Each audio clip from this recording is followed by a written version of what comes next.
Hello! It is time for the third installment in my Unsung Heroes of the Drugstore.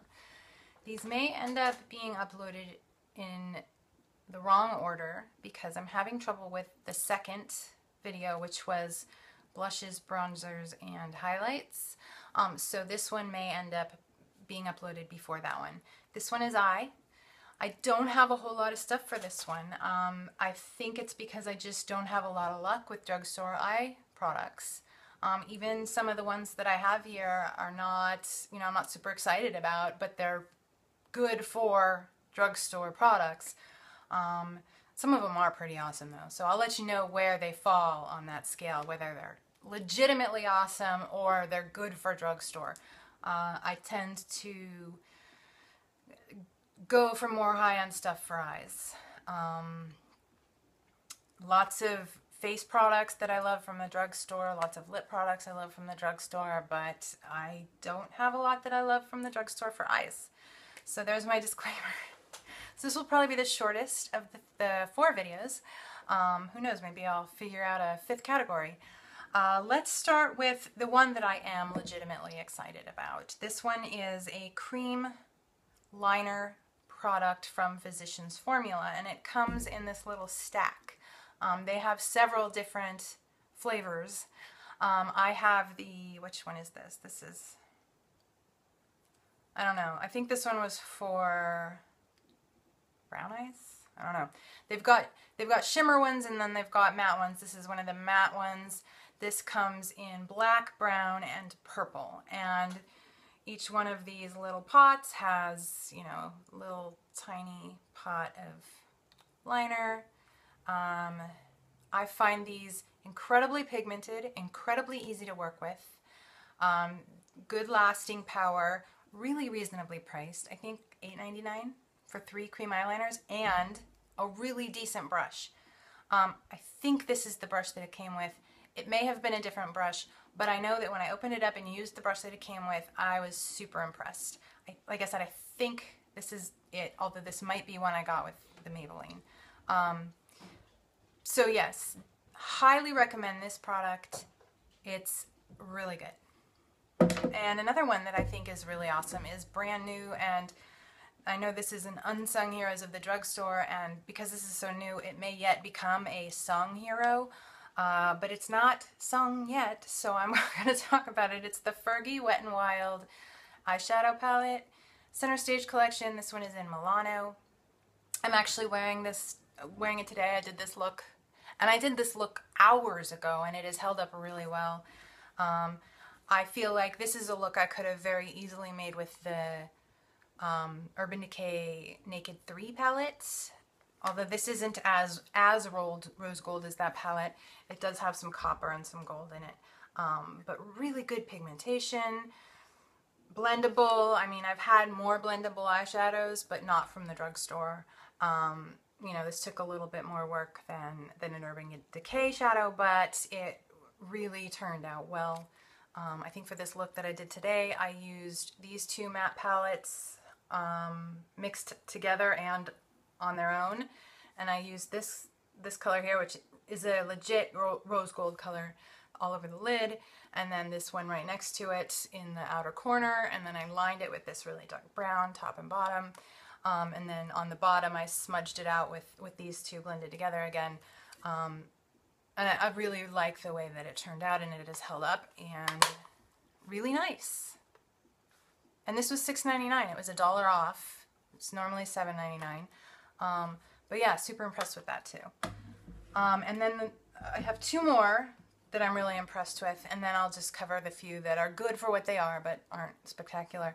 I really like this mascara from L'Oreal, and it has consistently been my favorite drugstore mascara for several years, and I never hear anybody talk about it. You hear a lot about Maybelline, Great Lash, and a couple others. I've never heard anyone mention this one. This is the Voluminous Million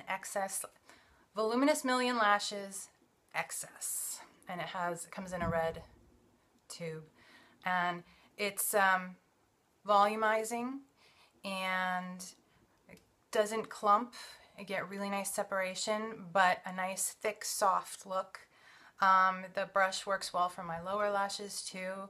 I don't tend to make a mess with these. I don't know if I'm just clumsy or my eyes are shaped weird, but I always make a mess on my eyelids with mascara, and I don't tend to have that happen as much with this. So there's a couple higher end mascaras that I like a little bit better, but for, you know, that mascara you want to take with you to a desert island, this would be in the running. Definitely in the running. And then Almay has this fantastic eyebrow pencil. It's a really good dupe for the Anastasia Brow Wiz, although it only comes in 2 shades. It comes in blonde and brown. So that's a bummer. But if it does match you, if one of those shades does match you, it's fantastic. It's got the little teeny tiny tip, and it's got a nice spoolie, and you can get them buy one, get one very frequently, and I have no complaints about this. Both colors work for me. So I'll usually use this one more on to fill in, and then I'll use the darker brown to create little hairs where I need some definition. And then I've got a couple other things here that are okay, but I thought I'd mention them anyway, just to fill the time. The Maybelline Master Smoky Eye Pencil. I like this. Like if all I'm gonna do on a particular day is some eyeliner and mascara, I will generally reach for this because it has a nice thick, like shadowy applicator, and it's super well pigmented, and then you can smudge it out really well. And it has the smudge brush or sponge on the other end, but I usually just use my fingers. You know, what else can I say? It's fairly basic. It is an eyeliner, although it has the application tip that you would associate with a shadow stick. Yeah, I really like that. And then for cream shadow, the only drugstore one that I really like, aside from the Maybelline, the one that is famous, that everybody has, I'm totally blanking on it, which is totally Sung. Everybody loves those and talks about them all the time. Nobody seems to talk about the Revlon cream shadow palettes. I have this one in Just Nudes, and these make great bases. Very neutral. You get 4 shades. They're not the most pigmented, which is why I say they make a great base, but I haven't had any trouble blending or, yeah, they don't seem to melt or crease too badly. So if you're looking for a good base from the drugstore and don't want to get the Maybelline ones, check this one out. And then I have one last thing. Oh wait, and I did want to mention, as far as cream shadow, the best cream shadow I found is this Origins.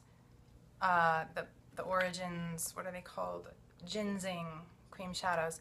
These are far superior to anything I've tried. The Maybelline, even Bobbi Brown. So pigmented, so easy to blend, so soft and creamy. Just, they don't seem to dry out ever. They're just so nice. So that's totally random. These are Unsung, but they're not drugstore. I get these on beauty.com. I haven't seen them anywhere else. I'll put a link because they're worth it. But it's a total tangent. These are not what this video is about. Just wanted to throw a plug in for those. And then lastly, the new CoverGirl eyeshadow palettes, the ones with the feathery look. These are pretty good. They're well pigmented, which is unusual for a drugstore eyeshadow, as I always say. Well pigmented, blendable. They last. I used one of these the other day, and my eyeshadow lasted all day. So they don't have a whole lot of colors, and I think they only had 2 that I liked enough to buy. I think there's 6 total, which is, I think, one of the bummers about these is that they're just not a lot of variety. But if you do like the colors, and yeah, if you do like the colors, then grab one of these or more. I'm hiccuping, sorry. Because they're not bad at all. And if you get a BOGO or something, you can get a good deal. Okay, I think that's it for eye. Like I said, not a whole lot. Thank you for watching. I really appreciate it. Be sure to check the down bar for information on these products and my other social media stuff. And give it a like, comment, hit subscribe, and I'll see you in my next video. Thanks, guys.